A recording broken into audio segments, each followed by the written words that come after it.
up, Ragin Nation? How's it going? This is Alex Yu, and you're watching the DC edition of the Ragin Nation show. This is just a web series where we're talking about all things matter me in the DC Extended Universe. This is episode number 40, and in this episode, we got to talk about Justice League and also Batman vs. Superman: Dawn of Justice. Let's just first start off by talking about Justice League, and despite all the rumors that you heard about, we talked about this in the previous episode. Justice League, or rather the production of Justice League, will not be delayed. It will not be replaced by a solo Batman film directed by Ben Affleck. As a matter of fact, pre-production is well underway, and in fact they are going to start filming in April.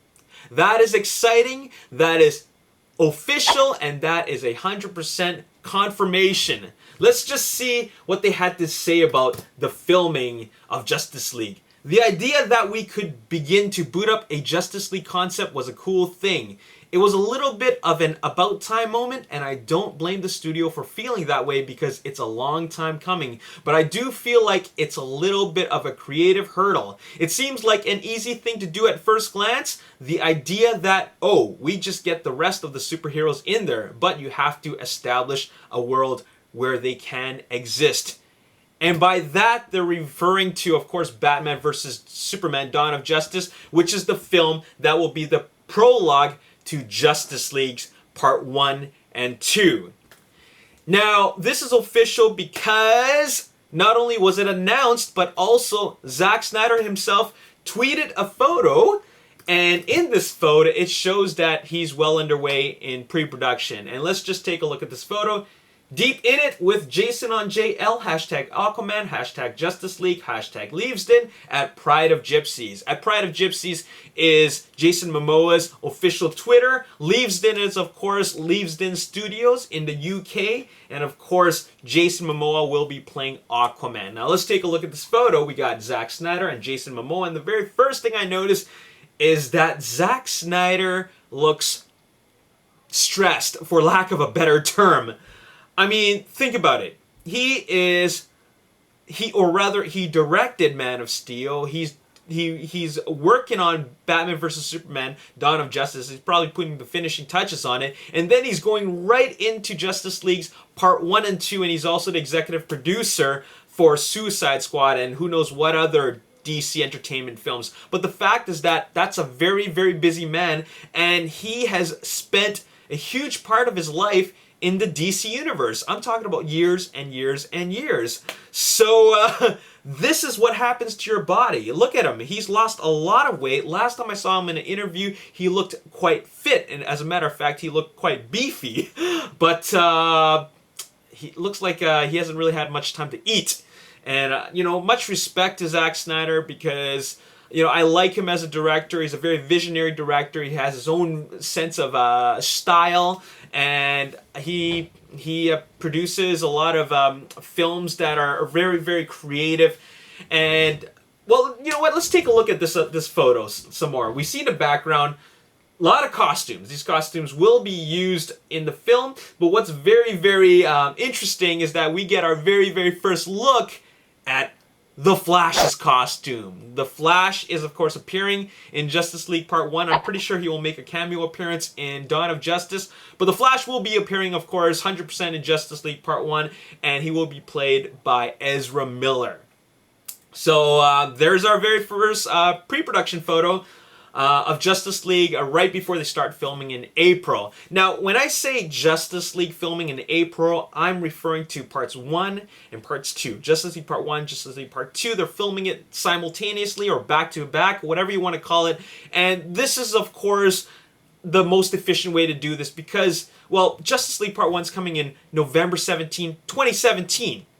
And then Justice League Part 2 is coming out on June 14, 2018, which is the year right after, and it's not even a full year after Justice League Part 1. It's less than a year. In fact, probably 7 or 8 months away. So because of that, they gotta film this story as a whole all at once. Now, this thing isn't new, of course. I mean, it's been done many times by a lot of other films, like, for example, the Kill Bill Volume 1 and 2, the Matrix sequels. What else was there? Of course, James Cameron's going to do it with Avatar 2, 3, and 4. And then, of course, Peter Jackson did it with Lord of the Rings. They spent an entire year in principal photography to get Lord of the Rings 1, 2, and 3 all filmed all at once. So it's no different with Justice League Part 1 and 2 because it is a bigger story. It is a bigger story that is divided into 2 films. So that's what's happening. And it's pretty exciting to know that it's actually happening. It just felt like, such a quick announcement considering the fact that Batman vs. Superman Dawn of Justice comes out next month, exactly 30 days from now, I think. Yeah, exactly 30 days from now. So that is really exciting. And then what's going to happen is that when the movie's released, Zack Snyder's going to go do the red carpet, make the press rounds and all that. And then he's going to go straight into filming of Justice League Part 1. So very, very busy schedule. All right, now let's talk about Batman vs. Superman Dawn of Justice. And, well, with it coming in 30 days, it's really curious to see, to know, or rather guess, how it's going to do, specifically at the box office. Now, a lot of the box office experts and analysts suggest that Batman vs. Superman is projected for $100 million to $140 million opening weekend.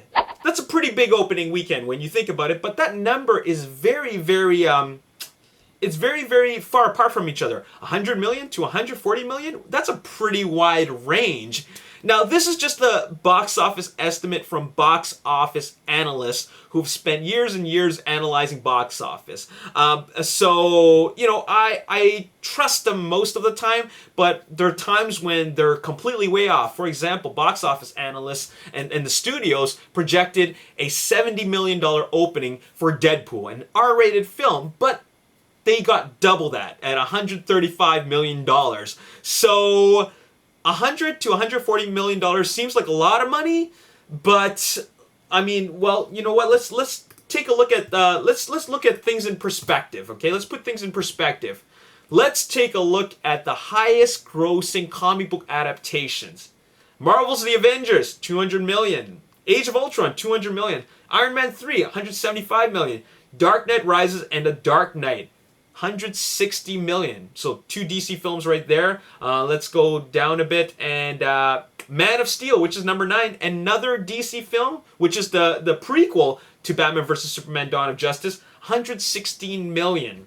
So they're projecting somewhere more than 100 million, but less than 140 million. And they could be completely way off. As a matter of fact, they could make even more than 140 million, but that's what they're projecting. But at least it is somewhere that could potentially be higher than Man of Steel. You know, as long as it's higher than Man of Steel's opening, then they're gonna do just fine, okay? But if it's anything less than 160 million, which is what Man of Steel did on its opening weekend, then that doesn't look too good when you think about it, because first of all, they have like the other Justice League members in it. Second, you're bringing back the most popular DC comic book character into the movies, that's Batman. And, you know, this is a huge deal, of course. You're bringing all these characters together, so it should make a lot of money. It might not make the same amount as the Avengers, because the Avengers and the way Marvel Studios does things is that they have all the solo movies first. And because of that, that build-up, it creates for a huge $200 million opening. But this one doesn't have that much of a head start. They're jumping into it right away. So because of that, without that build-up, it's definitely going to have a smaller opening. All right. Now, the crazy part about this is that the studios said that for this film to be a success, I'm talking about Batman vs. Superman to be a Dawn of Justice to be a success, it has to make $1 billion worldwide. That is a lot of money, but it is not impossible. All right. Let's take a look at the other DC films that have made lots of money. Man of Steel, $668 million. All right. It might not be $1 billion, but still, it's in the higher range, all right? But the last two Dark Knight sequels both made $1 billion. $1 billion for the Dark Knight and 1,084 million for the Dark Knight Rises. So we got Batman in this, but we got Ben Affleck in this as Batman. And I know there's, mixed feelings about that, but still, I'm down for Ben Affleck as Batman. But to top things off, Christopher Nolan himself as a director is a brand. So Christopher Nolan's name definitely lends to the success of the Dark Knight sequels. Christopher Nolan doesn't have anything to do with the Batman vs. Superman Dawn of Justice film. He was only a producer in Man of Steel, but after that, he has nothing to do with the next upcoming films. So, who knows what's going to happen? You know what? I'm thinking that it'll do $155 million on its opening weekend. It's a huge movie. A lot of people want to see it. I don't think it's going to do anything more than that. I don't think it's going to get into Avengers range. But it's definitely going to do, I think it's definitely going to do better than $140 million for sure. All right? But that's just my estimate. How much do you think that Batman vs. Superman Dawn of Justice is going to open with? Let me know in the comments section below. Now, finally, the last thing we're going to talk about is the Blu-ray of Batman vs. Superman Dawn of Justice. The movie's not even out yet. It's not even released in theaters, and we're already talking about a Blu-ray release. But this is pretty big news because Batman vs. Superman Dawn of Justice is getting an R rating.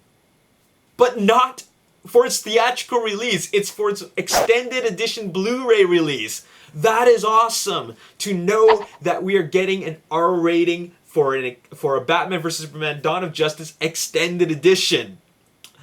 I'm excited about it. I don't know what it is. It just feels complete to know that it's going to be an R rating. The crazy part about this is that I can't imagine what could possibly constitute as this film being rated R. Sure, there are extended editions out there, but there are also director's cuts.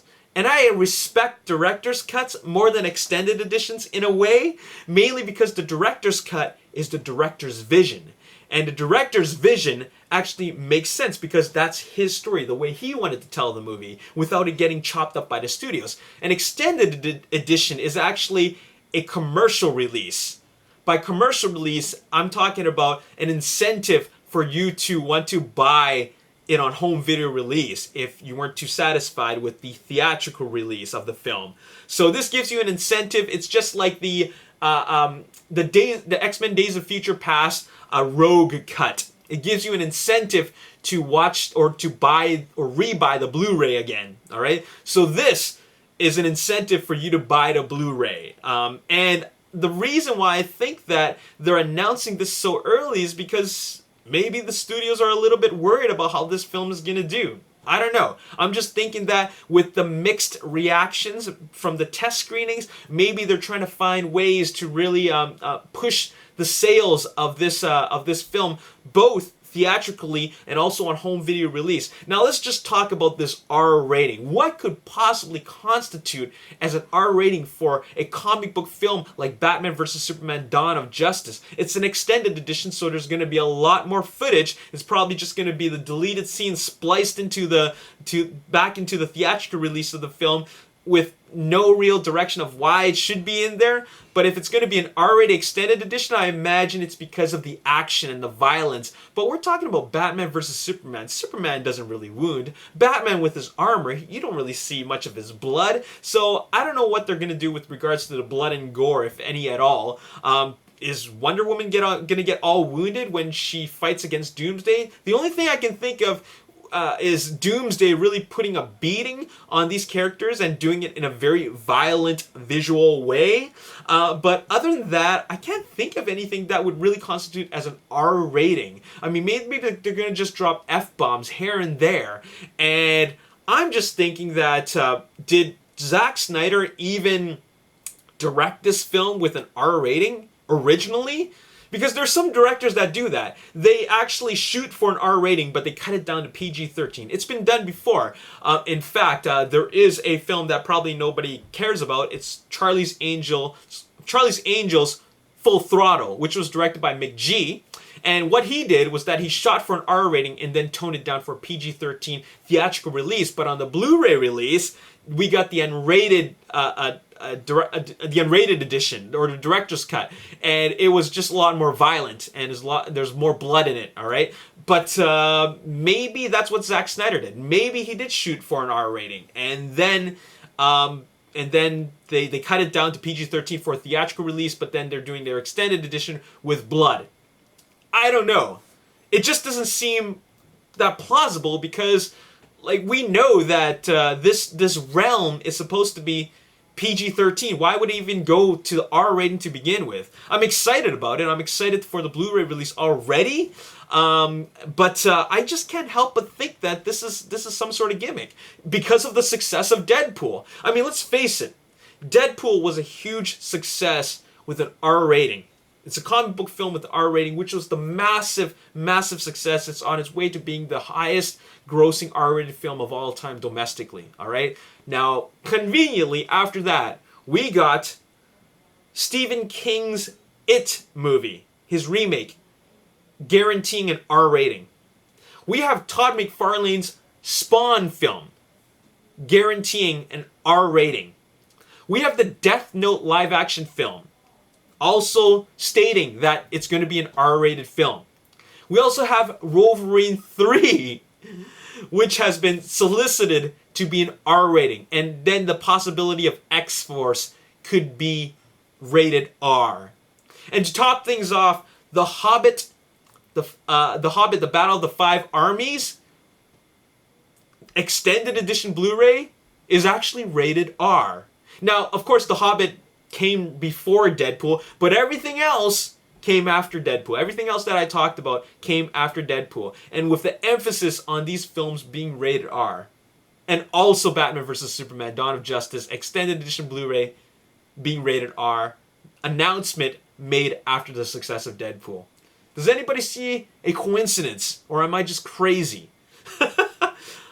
I'm just throwing it out there that DC and Warner Brothers decided that this is what they want to do. They want to copy Marvel. All right, and you know, I'm just throwing it out there at face value. This is what I see. All right, I mean, you cannot deny that this was not planned, or yeah, this wasn't planned from the very, very beginning. Because they would have mentioned it a long time ago. They would have mentioned an R rating a long time ago. Shooting for R, cutting it down for PG-13 release. That announcement for this extended edition Blu-ray just seems all too convenient.